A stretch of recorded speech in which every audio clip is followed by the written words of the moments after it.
ঠাকুরমা স্বামীজির শ্রীচরণে প্রণাম জানিয়ে এবং আজ হসলার এই সাপ্তাহিক পাঠচক্রে উপস্থিত অনলাইন এবং অফলাইনে সমস্ত সদস্যদের আমি শুভেচ্ছা এবং শ্রদ্ধা জানিয়ে আমরা শুরু করব কঠোপনিষদ পাঠ। আমরা ধারাবাহিকভাবে উপনিষদ পাঠ করছি এবং সেই উপনিষদের মধ্যে আমরা যেটি এখন পাঠ করছি, উপনিষদ অনেকগুলি আছে, তার মধ্যে 11টি প্রচলিত। তো আমরা জেনেছি, বলতে পারি এর মধ্যে প্রসঙ্গক্রমে যে হসলা রেডিওতে নিয়মিতভাবে এই উপনিষদ পাঠ হচ্ছে ধারাবাহিকভাবে।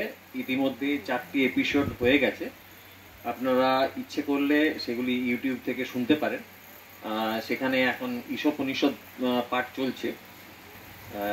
পরবর্তী পর্যায়ে আস্তে আস্তে সবগুলি হয়তো হবে। সেই প্রসঙ্গে উপনিষদ কি বা কেন পড়বো আমরা, সেই বিষয়ে আমাদের সামান্য একটু জ্ঞান থাকা মনে হয় দরকার। না হলে উপনিষদটা সম্বন্ধে বা যে কোনো শাস্ত্রই যখন আমরা পাঠ করব বা সেই সম্বন্ধে জানার চেষ্টা করব, তখন সেই তো জানা উচিত যে আমরা কি পাঠ করছি, কেন পাঠ করছি, কি উদ্দেশ্য আমাদের এই পাঠটা। তো সেই হিসাবে একটু জানা দরকার। এখানে অতটা সময় হবে না, আপনারা হসলা রেডিও অনুষ্ঠানে বিস্তারিতভাবে বলা আছে। আমরা এখানে যেটি পাঠ করছি এখন কঠোপনিষদ। এই কঠোপনিষদ হচ্ছে উপনিষদগুলোর মধ্যে একটি বিশেষভাবে প্রসিদ্ধ উপনিষদ, যেখানে যমরাজ এবং নচিকেতা এই ব্রহ্মতত্ত্ব বা আত্মজ্ঞান সম্বন্ধে বিস্তারিতভাবে আলোচনা হয়েছে। সেই আলোচনাটি, ব্রহ্মতত্ত্ব সম্বন্ধে আলোচনাটি বিস্তারিতভাবে এখানে বলা আছে সুন্দরভাবে। সেই কঠোপনিষদটি আমরা এখন পাঠ করছি এবং তার এর মধ্যে 2টি অধ্যায় আছে, তাতে 1টি করে অধ্যায়, 3টি করে বল্লী আছে। তো আমাদের প্রথম বল্লীর শেষ হয়ে গেছে। এখন আমরা দ্বিতীয় বল্লী পাঠ করছি। দ্বিতীয় বল্লীর প্রথম, দ্বিতীয়, তৃতীয় এই তিনটিও হয়ে গেছে। চতুর্থ 4টি মন্ত্র পাঠ হয়ে গেছে। আমরা আজকে 5 এবং 6 এই 2টি মন্ত্র পাঠ হবে। তো তার মধ্যে আমি শুরু করব শান্তি মন্ত্র পাঠ করে। আপনাদের কাছে যাদের বই আছে, যদি গীতা প্রেসের বই থাকে তাহলে শান্তি মন্ত্রটি আছে 49 পাতায়। আর যদি অন্য কোনো বই থাকে, এখানে উপনিষদের আরেকটি বই আছে, আপনাদের প্রয়োজন হলে আপনারা নিতে পারেন এটা দেখার জন্য। এখানে এটি আছে আপনার স্বামী গম্ভীরানন্দ মহারাজের উদ্বোধন কার্যালয়ের বই। এখানে হয়তো পেজটা অন্য হতে পারে, তো কিন্তু মূল মন্ত্র বা ব্যাখ্যাটাও হয়তো একটু আলাদা হতে পারে। মূল মন্ত্রটা একই হবে, যে কোনো বই, যে কোনো শাস্ত্রেরই মূল মন্ত্র একই হবে, সে গীতাই হোক বা উপনিষদই হোক বা যাই হোক, মূল ইয়েটা একই হবে, কিন্তু ব্যাখ্যাটা একটু আলাদা আলাদা হতে পারে। এখানে আমরা কঠোপনিষদ যার শান্তি পাঠ, শান্তি মন্ত্র দিয়ে শুরু করতে হয়, তা শান্তি পাঠটি শুরু করছি। ওম সহনাও ভবতু সহনৌ ভুনক্তু সহ বীর্যং করবাবহৈ তেজস্বী নাবধীতমস্তু মা বিদ্বিষাবহৈ। ওম শান্তি শান্তি শান্তি। প্রথম বল্লী আমরা শেষ করেছি পাঠ। দ্বিতীয় বল্লীর 4র্থ মন্ত্র পর্যন্ত পাঠ হয়ে গেছে। আজ আমরা 5ম এবং 6ষ্ঠ এই 2টি মন্ত্র পাঠ করব। আমি 5মটি করব, পরের আরেকজন নিবেদিতী আছেন, উনি 6ষ্ঠ মন্ত্রটি পাঠ করবেন। তো এই প্রসঙ্গে একটুখানি মনে করিয়ে দিই কি পাঠ হয়েছিল এর আগে উপনিষদের। এই কঠোপনিষদে কি আছে এখানে আমরা জানি, নচিকেতা যমরাজের কাছে 3টি বর পাবে এবং তার মধ্যে 2টি বর নেওয়া হয়ে গেছে। তৃতীয় বর সম্বন্ধে যেটি তিনি বলেছেন যে মানুষের ধারণা যে মৃত্যুর পরে আত্মা থাকে বা কোথায় যায়, এই ধরনের একটি প্রশ্ন তিনি যমরাজকে করেছেন, যেটি যমরাজ যে প্রশ্নটি খুবই গূঢ় প্রশ্ন এবং অত্যন্ত জ্ঞানের প্রশ্ন, যেখানে যমরাজ নচিকেতাকে বারবার নিরস্ত করছেন যে না, তুমি এই মন্ত্রটি এই বিদ্যাটি জানতে চেয়েও না, কারণ এখানে দেবতারাও এই বিদ্যা জানতে চেয়েছেন কিন্তু তারাও পারেননি। তো সেইটি বলার পরে নচিকেতা কিন্তু উৎসাহ আরো বেড়ে যায়, কারণ সে বলে দেবতারাও যখন জানতে পারেনি তখন নিশ্চয়ই এটা মহান মূল্যবান একটি পাঠ তত্ত্ব, যেটি আমাকে জানতেই হবে। তো আপনি সেটি বলুন, আর আপনি একমাত্র মানে প্রধান উপযোগী যিনি এই মন্ত্রটি বা এই তত্ত্বটি সম্বন্ধে জ্ঞান দিতে পারবেন। তো সেই দিতে গিয়ে তিনি যমরাজ চাইছেন দেওয়ার জন্যে, কিন্তু তিনি ভালো করে দেখে নিতে চাইছেন যে এর অধিকার আছে কিনা নেওয়ার মতো, এর যোগ্যতা আছে কিনা নেওয়ার মতো। কারণ নচিকেতা 8 বছর মাত্র বয়স তার, তাই সে কতটা জ্ঞানী বা তার কতটা যোগ্যতা আছে সেই দেখে নিতে চাইছেন। তার জন্য তাকে নানা রকম ভাবে প্রলোভিত করার চেষ্টা করছেন, নানাভাবে তাকে ভোগ বস্তু দেওয়ার চেষ্টা করছেন, তাকে আয়ু দেওয়ার চেষ্টা করছেন ইত্যাদি নানাভাবে। কিন্তু নচিকেতা দৃঢ়ভাবে সেসব প্রত্যাখ্যান করেছে এবং তার লক্ষ্য একটাই, শুধুমাত্র আত্মতত্ত্ব বা ব্রহ্মতত্ত্ব বিষয়ক জ্ঞানটি জানা। তো সেই জ্ঞানটি জানার পরে যখন নানাভাবে পরীক্ষা করার পর যমরাজ বুঝতে পারলেন যে না, এ একমাত্র যোগ্য ব্যক্তি, একে সমস্ত ব্রহ্মতত্ত্ব সম্বন্ধীয় সমস্ত জ্ঞান দেওয়া যেতে পারে, তখন তিনি খুশি হলেন যে যাক, একটি উপযুক্ত পেয়েছি কাউকে যাকে দেওয়া যায়। তখন তিনি এবার ব্রহ্ম সম্বন্ধীয় যে মহিমা, ব্রহ্মের যে মহিমা সেটি প্রকাশ করছেন এবং সেইভাবে করার পরে তিনি নচিকেতার প্রশংসাই করছেন যে তুমি এত দৃঢ়ভাবে সমস্ত কিছু প্রত্যাখ্যান করেছো, এত প্রলোভন থাকা নেওয়া সত্ত্বেও, প্রলোভন দেওয়া সত্ত্বেও, তো তুমি সত্যিই বিদ্যাভিলাষী, তোমার যোগ্যতা হয়েছে, তুমি অবশ্যই আমি তোমাকে সেই যোগ্যতা অনুযায়ী আমি তোমাকে ব্রহ্মতত্ত্ব সম্বন্ধে বলবো। সেইগুলি তিনি বারবার বলেছেন এবং বলার পরে যিনি বিদ্যা এবং অবিদ্যা সেই বিষয়ে ব্যাখ্যা করেছেন ওর কাছে এবং বলেছেন এ দুটি সম্পূর্ণ বিপরীত এবং তার ফলও বিপরীত হয়। এবং তারপরে সেগুলি বলার পরে তিনি এখানে বলছেন যে শ্রেয় এবং প্রেয় এই দুটি বিষয়ে তাকে ব্যাখ্যা করেছেন। শ্রেয়কে যারা নেয় তারা কিভাবে তাদের জীবনযাপন হয় বা তারা কোন পথে চলতে পারে, এবং প্রিয় যারা নেয় তারা কিভাবে কোন পথে চলতে পারে ইত্যাদি। আমরা এগুলো সব পাঠ করেছি, আমরা জেনেছি অনেকটাই।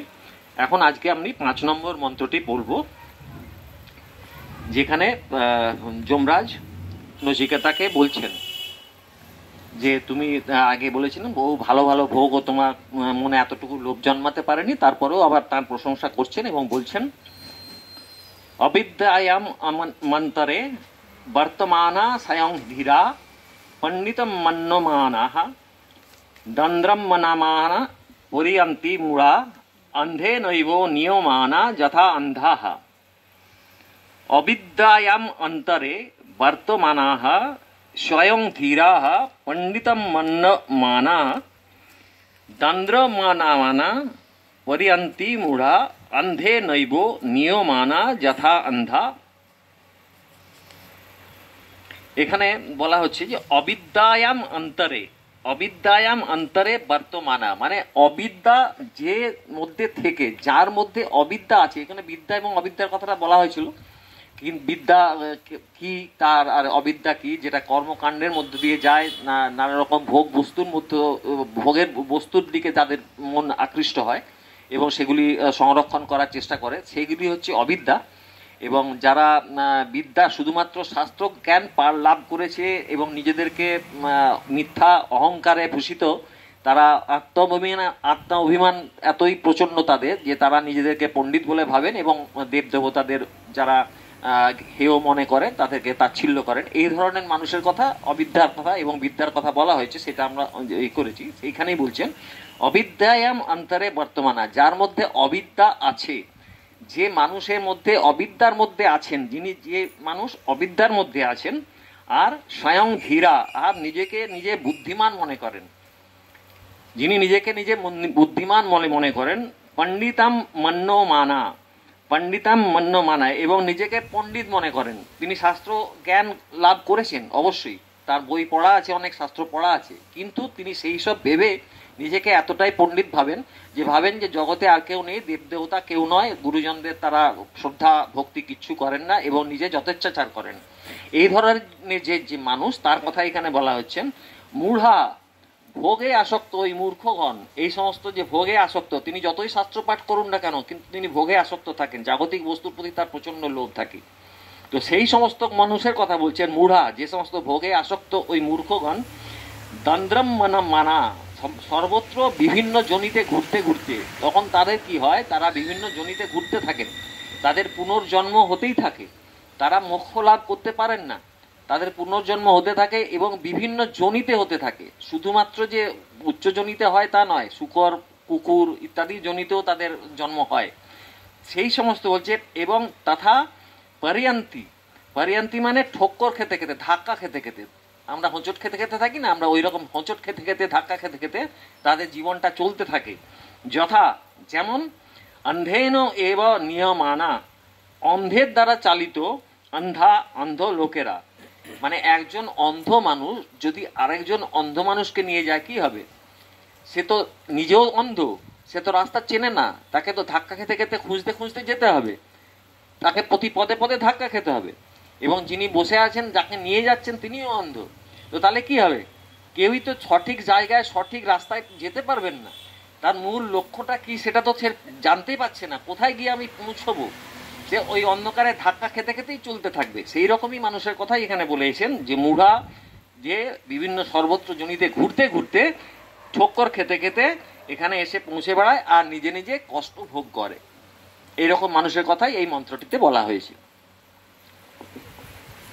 অন্ধকে পথ দেখানোর জন্য যখন আরেক অন্ধ এগিয়ে আসে, তখন যেমন নির্দিষ্ট জায়গায় না পৌঁছে তারা রাস্তায় হোঁচট খেতে খেতে ঘুরে মরে, আর কাঁটা খোঁচা ঢুকে কিংবা খানা খন্দে পড়ে, অথবা কোনো পাথরে দেওয়ালে ধাক্কা লেগে, বা কোনো জন্তুর কামড় খেয়ে নানা রকম যন্ত্রণায় ভোগে। এগুলো আমরা দেখতেই পাই, আমরা জীবনে এভাবে বিভিন্নভাবে কষ্ট ভোগ করে চলেছি। এগুলো কষ্টভোগ, মনুষ্য জীবন যতবার পুনর্জন্ম হবে ততবারই কষ্টভোগই হবে।